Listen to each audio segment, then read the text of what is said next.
I only need you for one night, Mountain Man told the obese girl, but then needed her forever Whiskey Gulch, Colorado Territory, winter of 1907.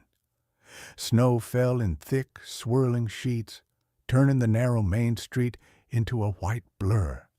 Lanterns flickered under the weight of the storm, and the wind howled between crooked buildings like a living thing.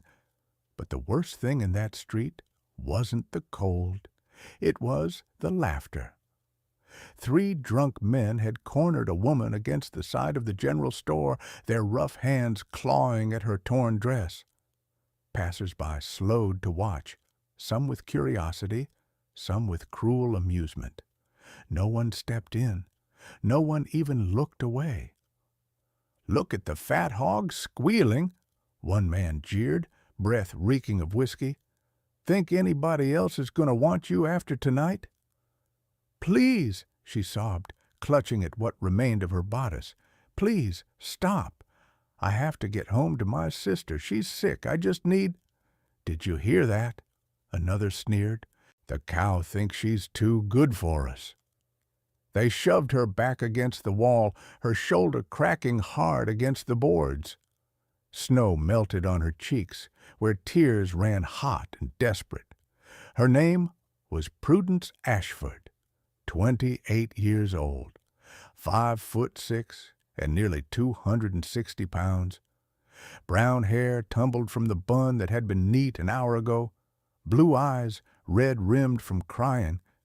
She was not a saloon girl, not a troublemaker, not what these men said she was. She was the daughter of a dead preacher, and she had spent the last 5 years taking care of a younger sister who coughed blood into handkerchiefs at night. Tonight, she had come to town to buy medicine. Instead, town had decided she was prey. "Don't," she choked. I'm still innocent." The tallest man laughed and grabbed another fistful of fabric. "No such thing as an innocent fat girl. You eat too much to be pure." His hand never reached its target. A larger hand, huge, calloused, and terrifyingly strong, clamped around his wrist and squeezed. Bones ground audibly. The man screamed, dropping to his knees. "If you move that hand again," a deep voice rumbled behind him, "I'll break more than your wrist." The street went quiet. The figure standing there dwarfed every man in sight. Mordecai Titan Blackstone, the recluse from Pike's Peak. 6'10", all scarred muscle and heavy bone. Black hair streaked with silver hung in a thick braid down his back. His coat was made from a black bear hide that made him look more beast than man. The long scar running from his brow over a dead pale groove near his eye, down to his jaw, gave his face a permanent, brutal slash of history. People whispered his name like a warning, not a greeting. One of the drunk men tried bravado. "This ain't your business, Mountain Man." Mordecai hit him once. The man flew backward, landing in the snow and lying very still. The third took one look at Prudence, then at Mordecai, and chose the smarter path. He ran. Mordecai shrugged off his massive coat and wrapped it around Prudence's shaking shoulders. The weight of it swallowed her whole, but the warmth hit like a shock. His scent, pine smoke, leather, cold air, closed around her. She stared up at him, shivering. Thank you. I don't know what would have happened if you hadn't—" "You need a doctor," he said curtly, "and a safe place to sleep." "I don't have anywhere," she whispered. "My landlord put us out this morning. I spent everything on medicine. If I go back to the alley where we're hiding, they'll find me. They'll finish what they started." He studied her for a long, heavy moment. Snow gathered on his shoulders, melting in slow, sad drops. Finally, he spoke. "I only need you for one night," he said. "You can come up the mountain to my cabin, get warm, sleep, and be gone by morning. After that, your life is your own again." Her fingers tightened in his coat. Her heart thudded hard enough to hurt. One night. It sounded like mercy. It also sounded like the beginning of something she didn't dare hope for. Before we follow them into the storm, tell me, where in the world are you listening from right now? The wind bit like teeth as Mordecai lifted Prudence onto his massive black stallion. The horse snorted steam into the icy air, stamping impatiently as if sensing the danger still clinging to her torn dress. Mordecai swung up behind her with effortless strength, settling into the saddle like a creature built from mountain stone. "Hold on," he said. Prudence hesitated. Her hands hovered awkwardly in the air. I don't want to lean on you if it makes you uncomfortable." "It doesn't," he said, voice flat but firm. "Lean." She did, and the world shifted. Her back rested against the breadth of his chest, broader than any man she'd ever seen. His arms came around her to take the reins, enclosing her in a fortress of muscle and heat. Even through her fear, through the humiliation of being torn at in the street, a strange calm crept into her bones. No one had ever held her like this, solid, steady, without judgment. Snow thickened as they rode out of Whiskey Gulch. Lamps disappeared behind them, swallowed by the storm. Soon there was nothing but the sound of hooves pounding through drifts and the low growl of wind carving the ridge. Prudence shivered violently. "You cold?" Mordecai asked. She nodded. "I'm fine. You're not fine." He pulled her closer against him, warming her with his body heat. "Keep your head tucked in. We've got hours to ride." "Hours? Up a mountain? In a blizzard?" She swallowed hard. "Why do you live so far away?" "People are cruel," he said simply. "Up there, the mountain's the only thing cruel enough to match me." She glanced back at him, seeing only the hard line of his jaw and the frost gathering in his beard. "But you weren't cruel tonight." His eyes flicked down to her, unreadable. "I'm cruel enough when I need to be." "I don't believe that." "Don't make the mistake of thinking you know me," he said. "I saved you because it was the right thing to do. That doesn't make me kind." Prudence fell silent. She could feel his heartbeat against her back, slow, steady, unshakable. A man could speak as coldly as he wanted, but the body never lied. His arms had tightened when she shivered. His coat had wrapped around her without hesitation. He could claim he wasn't kind, but she knew better. They climbed the switchback trail, snow whipping sideways. Prudence's eyelids grew heavy from exhaustion, but every time her head dipped, Mordecai nudged her back upright. "Don't fall asleep," he warned. "You freeze faster that way." "I'm trying," she whispered. "Try harder." It should have sounded harsh. Instead, his tone anchored her, commanding enough to obey, steady enough to trust. Halfway up the mountain, her teeth chattered uncontrollably. "Your hands," Mordecai said suddenly. "Give them to me." "I don't want to bother." "Give them." Prudence offered her small, frozen hands. Mordecai took them in his gloved ones, rubbing hard until heat sparked painfully in her fingers. She sucked in a breath. "Ouch." "Good," he said. "If it hurts, it means you're not losing them." Tears pricked her eyes, not from pain, but because no one had ever taken care of her like this. After what felt like an eternity, the outline of a cabin appeared through the storm. Dark wood walls, a chimney already smoking, a fenced area where firewood was stacked high. Prudence blinked, startled. "You prepared the cabin before you left?" she asked softly. Mordecai grunted. "Storm was coming. I keep the fire going so it doesn't freeze solid." He didn't add that something, some instinct, had told him he'd need the warmth tonight. He didn't understand why. He never questioned it. He stopped the horse and swung off, then lifted Prudence down as if she weighed nothing. She clutched his coat, breath quivering. "Careful," he murmured, steadying her. When he pushed open the cabin door, heat washed over them.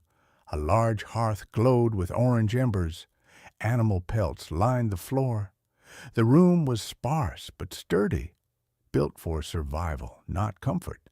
No decorations, no softness, no trace of a woman's presence for many years. Prudence stepped inside carefully, almost reverently. "It's warm." Mordecai brushed snow off his shoulders. "Sit near the fire before you catch something worse than cold." She obeyed, sinking into a fur-lined chair. Her dress was torn beyond decency, shoulders bruised, and her hair hung in damp ropes over her cheeks. She felt like a ruin. Yet Mordecai didn't stare at the torn fabric or flinch at the mess. He grabbed a thick blanket from a shelf and wrapped it around her shoulders without a word. "You'll sleep here tonight," he said. "In front of the fire. I'll take the far chair." Prudence looked up at him, voice trembling. "Why are you being so kind to me?" Mordecai froze. His answer, when it came, was quiet. "I'm not kind," he said. "I just couldn't walk away." And for the first time, Prudence wondered if the mountain man who claimed he needed no one had just lied. To her, to himself, and to the cold night outside. Morning came without sunlight. Only the pale gray of a storm that refused to end filtered through the cabin windows. Prudence woke, wrapped in the warmest blanket she had ever felt, the fire still crackling beside her. Her body ached from the terror of the night before, but the exhaustion had dragged her into a deep, dreamless sleep. Mordecai was already awake. He sat in the corner chair, boots planted firmly on the floor, arms crossed over his chest. He hadn't slept. Not really. Prudence could tell by the tightness in his jaw and the way he watched the fire instead of resting his eyes. Snow battered the walls, the wind shrieking like wolves. "You didn't sleep?" she said softly. "Didn't need to." His voice was gravel and ice. She frowned. "You stayed awake because you were making sure I was safe?" "I stayed awake," he said, "because someone had to make sure the fire didn't die." It was a deflection, and not a very convincing one. But Prudence didn't push. She simply sat up, pulling the blanket closer. "You warm enough?" he asked without looking at her. "I am. Thank you." He grunted, stood, and went to stir the pot hanging over the fire. The smell of venison stew drifted through the room, rich, savory, comforting. Prudence's stomach growled loud enough for him to hear. "Eat," he said, handing her a wooden bowl. Prudence held it close, letting the steam warm her face. "I haven't eaten a real meal in 2 days." "You'll eat twice that now." She blinked. "You're feeding me?" "Temporarily," he said sharply. "Just until the storm passes." Just until. Her heart sank, but she nodded. She ate slowly, savoring every bite. Mordecai ate standing, like a man who didn't know how to be still. After breakfast, he went outside to check the snowfall. Prudence followed, stopping under the doorway. The storm was worse. Wind pushed against the pines with terrifying force, and snow piled knee-deep within hours. Mordecai scanned the mountain like a man reading an old book he already knew by heart. "We're stuck," he announced. "For how long?" she whispered. "A week, maybe more." Prudence's pulse fluttered. A week, alone, with him. She didn't know whether to be terrified or secretly grateful. Mordecai stepped back inside, brushing snow from his hair. Prudence caught herself staring. He was enormous, but not grotesque, just formidable, a mountain carved into the shape of a man. "You're staring," he said without turning. She flushed. I'm sorry." "You don't have to apologize for looking." He shut the door behind him. "Just don't expect me to carry on a conversation." He wasn't rude, just blunt, like every word was measured and rationed. For the first day, they existed in near silence. She cleaned the dishes, swept the floor, folded the blankets, unable to sit idle. Mordecai cut more wood, fixed a loose shutter, and sat sharpening a hunting knife larger than her forearm. Occasionally, she caught him watching her, not with lust, not with pity, with curiosity, as if he couldn't understand how someone who had been broken the night before could move with such gentleness, such quiet strength. That evening, as she stirred a pot of stew to keep busy, she asked, "Do you always live alone up here?"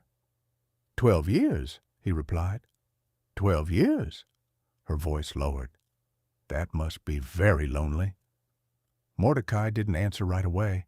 Instead, he took off his coat, hung it near the door, and walked to the window. "I'm used to it." "That doesn't mean you like it." Still no answer. She stepped closer.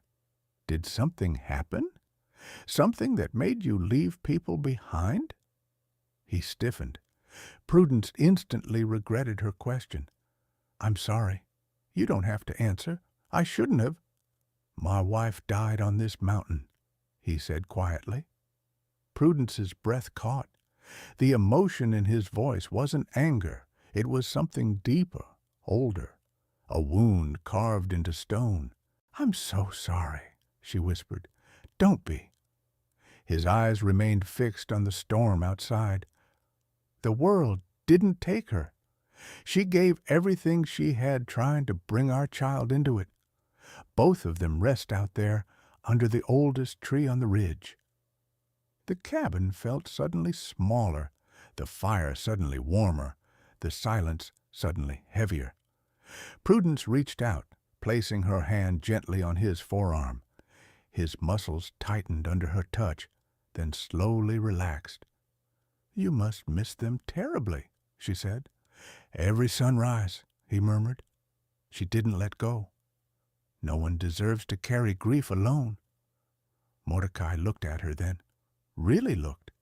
His gray eyes softened for a moment, as if her presence scraped away a layer of frost on his soul. "You should sit," he said, voice softer than all day. "The stew's ready." It wasn't a change in subject. It was an offering of peace. They ate together at the table, a simple thing, but for Mordecai it seemed monumental. His gaze lingered on her hands as she ate, on the way she closed her eyes at each warm bite, on how grateful she seemed for every small comfort. "You said you were buying medicine," he said suddenly. Prudence lowered her spoon. "For my sister. She's very ill." "Who's taking care of her now?" "No one," she whispered. "I left her hidden with blankets and water.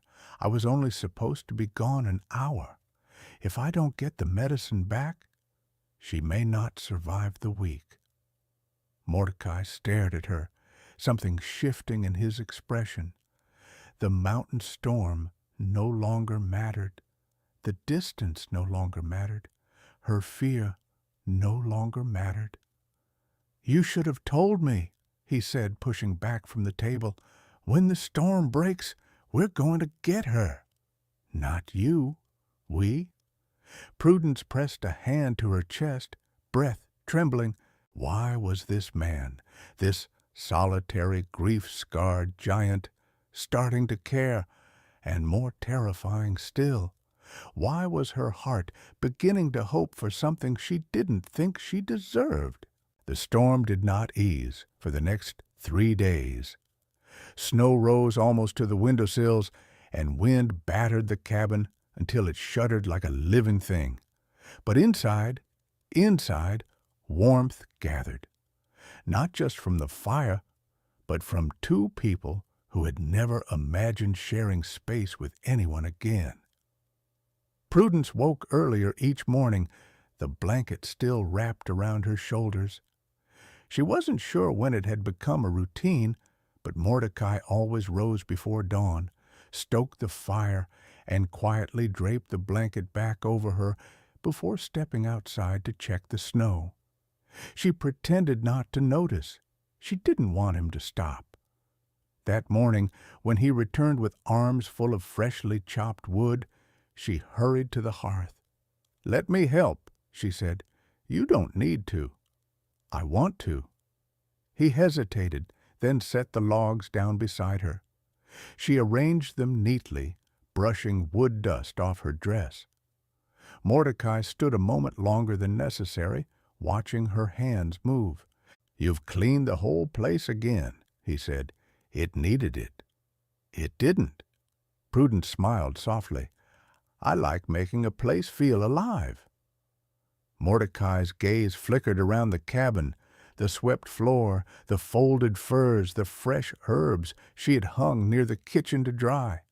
For 12 years, the house had been silent as a tomb. Now it felt different, not cluttered, not feminine, just warm. He shifted, uncomfortable with how much it mattered. "Do you want breakfast?" Prudence asked. "You don't have to cook for me." "I know," she said gently, "but I want to." She moved around the kitchen with graceful familiarity, as if the space had always belonged to her hands. Mordecai watched the way she hummed under her breath, the soft curve of her smile, the way her body, soft, full, warm, made the room feel less empty. Her presence reached corners he thought had frozen over forever. She made biscuits and eggs with venison, and when she set a plate before him, he noticed she had served him first. "You should eat," he said. "I will," Prudence replied, taking her seat only after he had begun. Mordecai stared. "Why do you do that? Put my plate down before your own?" "It's how I was raised." She tucked a loose curl behind her ear. "My father said the best way to love someone is to feed them first." He swallowed hard, throat tight for reasons he couldn't name. After breakfast, they went outside to shovel snow away from the door, working side by side. Prudence's hands were small but determined. When she stumbled on uneven ground, Mordecai caught her by the elbow. Firm, steady, warm. "You're freezing," he muttered, brushing snow from her sleeve. "I'm all right. You need gloves." He took his from his coat pocket. They were too big for her, swallowing her hands entirely, but he tugged them on anyway. "Keep them." Prudence stared at him, heart thudding. "But then you'll be cold." "I'll be fine." "But I said I'll be fine," he repeated. But there was no harshness in his tone, just certainty, as if her warmth mattered more than his own. Inside again, Prudence tended the fire. Mordecai watched her crouch, watched her coax the flames higher with gentle hands, watched the orange glow fall across her cheeks. She looked like she belonged in this cabin far more than he ever had. "You make it feel different in here," he said quietly. She turned, surprised. "Different how?" "Lived in," he muttered. "Warm." Prudence's lips parted slightly. "Then I'm glad." He cleared his throat and turned away, embarrassed by how much honesty slipped through. Later that afternoon, the snow eased just long enough for Mordecai to gather water from the spring. Prudence stayed behind, baking bread to surprise him. When he returned, the smell hit him like a memory of another life. one where he had come home to a wife who laughed and scolded him for tracking snow inside. He froze in the doorway. Prudence turned, flour on her cheek, hands in dough. "Oh, you're back. I just wanted to make something warm, something comforting." His chest tightened painfully. "Bread. Yes. You made bread." "Yes," she said again, smiling shyly. Mordecai walked inside slowly, like he was approaching a fragile thing. "My wife used to make bread on stormy days." Prudence's breath caught. "I didn't mean to stir memories that—" "It's all right," he said. "Some memories don't hurt any more." Prudence held his gaze, her heart swelling with warmth so deep it scared her. "I'm glad." That evening they ate together at the table again. Mordecai broke the bread carefully, almost reverently. Prudence watched the way he savored each bite, the way the hardness in his expression softened just a little more. "You're quiet tonight," she said gently. "I'm thinking." "About what?" "You," he said simply. Prudence's breath stopped. "Me?"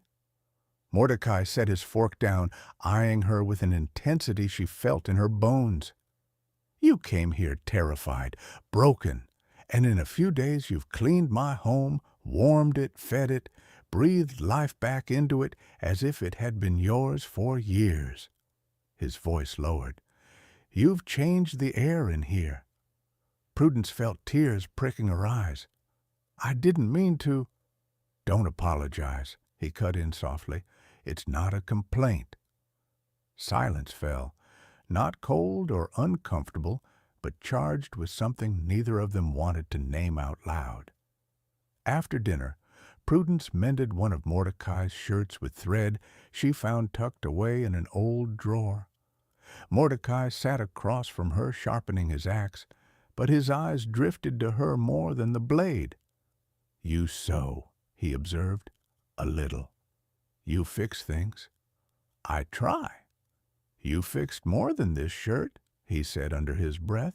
Prudence's hand stilled. "What do you mean?" "You fixed the quiet," he said, "made it bearable." Her throat tightened.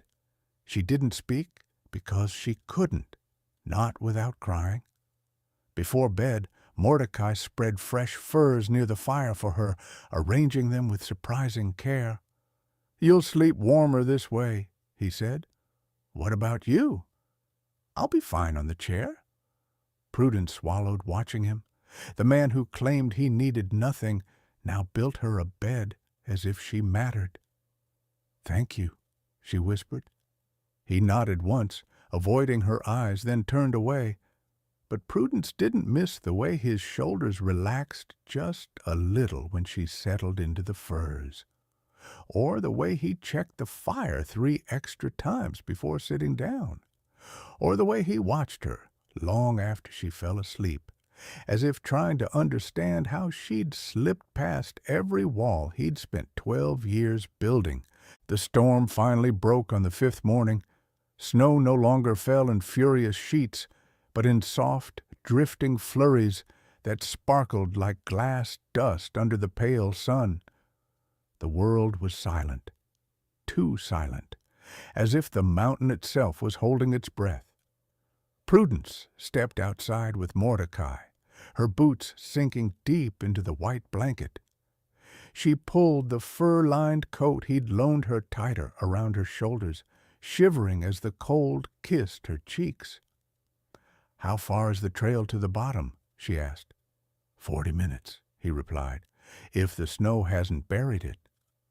Prudence nodded, but her eyes darted toward the tree line, toward the path she knew her sister was waiting down. Every moment that passed felt like a stone pressing into her chest. "We need to get the medicine," she whispered. "Charity might not have much time." Mordecai didn't respond immediately. He crouched by the firewood pile, breaking a log with his bare hands, as if the action helped him think. Then he straightened. "We'll go," he said, "but there's something you need to know." Prudence turned to him, sensing the shift in his tone. "What is it?" "You're being looked for." Her breath froze. "What?" "I saw tracks by the ridge last night," he said. "Fresh ones. 2 horses. Men from town, most likely. Men who come this high aren't hunters. They're searching." "For me?" she whispered. His jaw clenched. "Most likely." Prudence hugged herself. They want to sell me, to punish me for running. They said I owe them. They said my weight makes me worthless, except to the highest bidder." The words tasted like poison, and she flinched even saying them out loud. Mordecai stiffened, anger flashing through his eyes. Cold, lethal anger she hadn't seen before. "They won't touch you," he said. "Not while you're under my roof." Prudence's breath fluttered. "But if they find us—" "They won't," he cut in. "And if they try, they'll regret stepping foot on this mountain." It was not a boast. It was a promise. But the knowledge that danger lurked somewhere below the ridge weighed on them both. Inside, Prudence packed a small bundle of supplies to carry down the mountain. Food, blankets, a jar of the medicine she'd found on Mordecai's shelf. The exact kind Charity needed. "You had this the whole time?" she asked in disbelief. "Always keep medicine stocked," he said. "You live alone long enough. You learn to prepare for everything." "Thank you," she whispered, holding the jar to her chest. Mordecai strapped on his weapons before leaving: rifle, revolver, hunting knife. Prudence watched silently as he buckled each piece into place, not out of fear, but because every movement he made was for her. "Stay behind me on the trail," he instructed. "If I tell you to stop, you stop. If I say run, you run." She nodded. "I trust you." "I don't want your trust," he muttered, "but you have it anyway." He paused at the door, breath catching. Then he opened it, and they stepped into the frigid morning. The descent was hard. The snow was knee-deep in places, the trail barely visible under the storm's remnants. Prudence slipped twice, each time caught instantly by Mordecai's huge hands. He lifted her with effortless care, as though she weighed nothing at all. "You okay?" he asked after the second fall. "Yes, I'm just not used to mountain climbing." "You'll get used to it," he said almost softly. She blinked. "Will I?" He froze, realizing what he'd said, then cleared his throat and kept walking. The slip of honesty warmed Prudence more than the coat on her back. Halfway down the mountain, Mordecai suddenly raised a fist. Prudence stopped instantly, heart pounding. "What is it?" she whispered. "Tracks," he murmured. "2 men passed through here recently." Prudence swallowed. "The same ones?" "Maybe.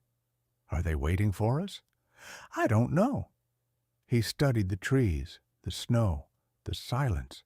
Then he stepped in front of her, blocking her from whatever unseen eyes might be watching. "Stay close," he said. They continued down the mountain, but the air felt different now. Heavy, electric, tense.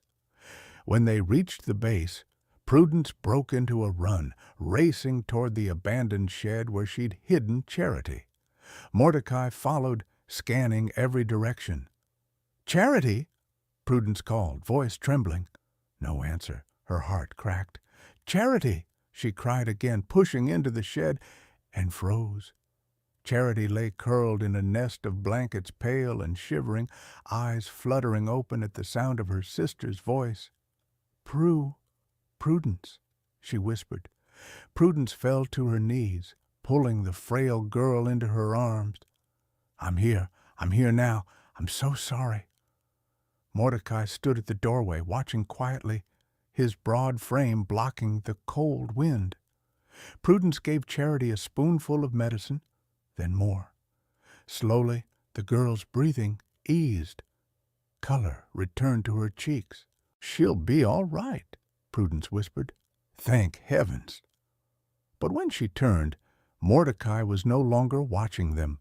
His face had gone hard. His eyes were locked on the snow outside. 2 sets of footprints leading straight toward the shed, and another set leading away. Prudence followed his gaze and went cold.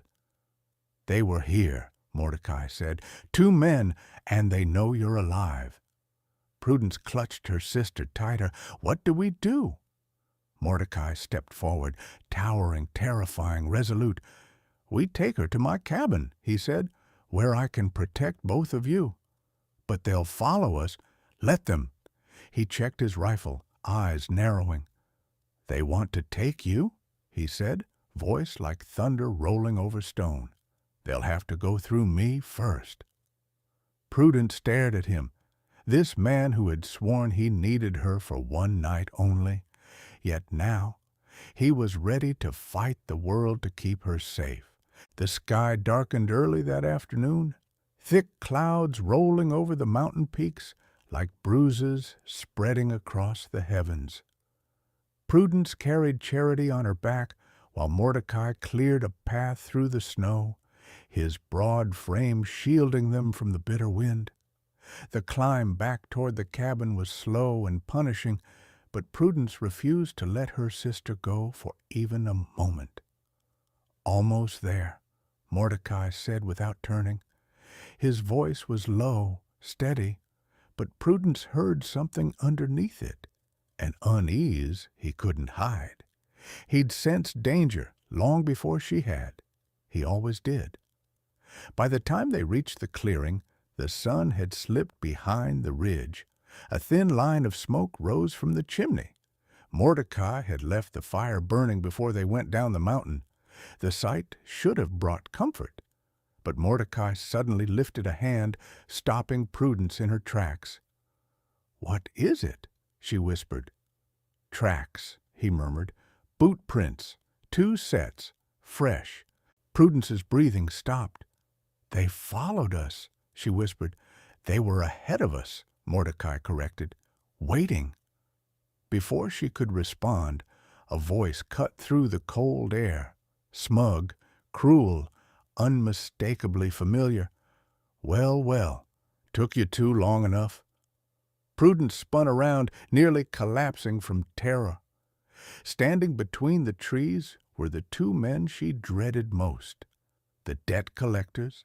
Their coats were expensive, their hats polished, guns at their hips.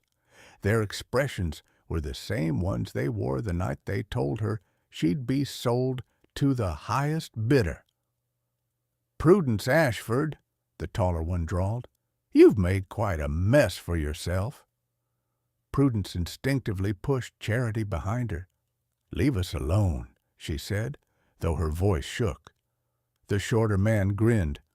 "We own you, both of you now. Debt's doubled." Mordecai stepped between the men and the sisters, his presence blocking out half the world. His voice dropped to a deadly rumble. "You don't own anyone." The men stiffened, clearly realizing for the first time how massive he truly was. "This ain't your business, old man," the taller one spat. Mordecai took one slow, deliberate step forward. His boots sank deep into the snow. "She's under my roof," he growled. "That makes it my business." Prudence trembled behind him. Fear, yes, but something else, too. Something fierce and sharp. No one had ever stood for her before. "Move aside," the shorter man demanded, reaching for his revolver. Faster than anyone could blink, Mordecai drew his own. The sound of his hammer cocking echoed across the clearing like a warning from the mountain itself. "You draw that gun," Mordecai said quietly, "and I bury you where you stand." The man hesitated. Sweat gathered at his temple. Mordecai didn't blink, not even once. And then Prudence did something no one expected, not even herself. She stepped beside Mordecai, placing her hand on his arm. Her voice was steady, clear, and full of a strength she didn't know she possessed. "I owe you nothing," she said to the men. "I have fought for years to survive. I am not your property. I am not something to be sold. I am not afraid of you anymore." The taller man scoffed. "Think this mountain freak can protect you forever?" Mordecai's jaw tightened. "Try me." The silence that followed stretched like a drawn bowstring. Wind howled across the clearing, rattling the pine branches. The men exchanged uncertain glances. They were armed, but Mordecai was not a man you pointed a weapon at unless you were ready to die. Finally, the taller man cursed under his breath. "Fine.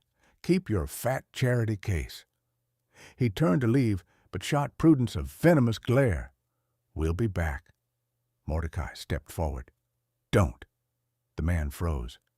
"If you climb this mountain again," Mordecai continued, "you won't come back down."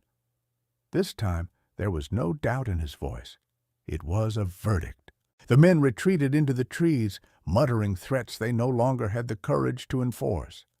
Their footsteps faded into the dark. Prudence sagged with relief, tears sliding down her cheeks. Charity clung to her from behind, sobbing quietly. Mordecai holstered his gun and turned to them, his expression a storm of emotions, rage, fear, and something deeper. "You both okay?" he asked. Prudence nodded shakily. "Because of you." For the first time, Mordecai let the truth show in his eyes. "I'm not letting anyone take you," he said. "Not tonight, not ever." Prudence's breath hitched. He'd said he only needed her for one night. But he was standing here now, fighting men, facing guns, risking his life for her. Snow drifted lightly outside the cabin windows, the flakes glowing orange from the fire inside. The danger had passed for now, but the air in the small wooden home still buzzed with the echo of what nearly happened.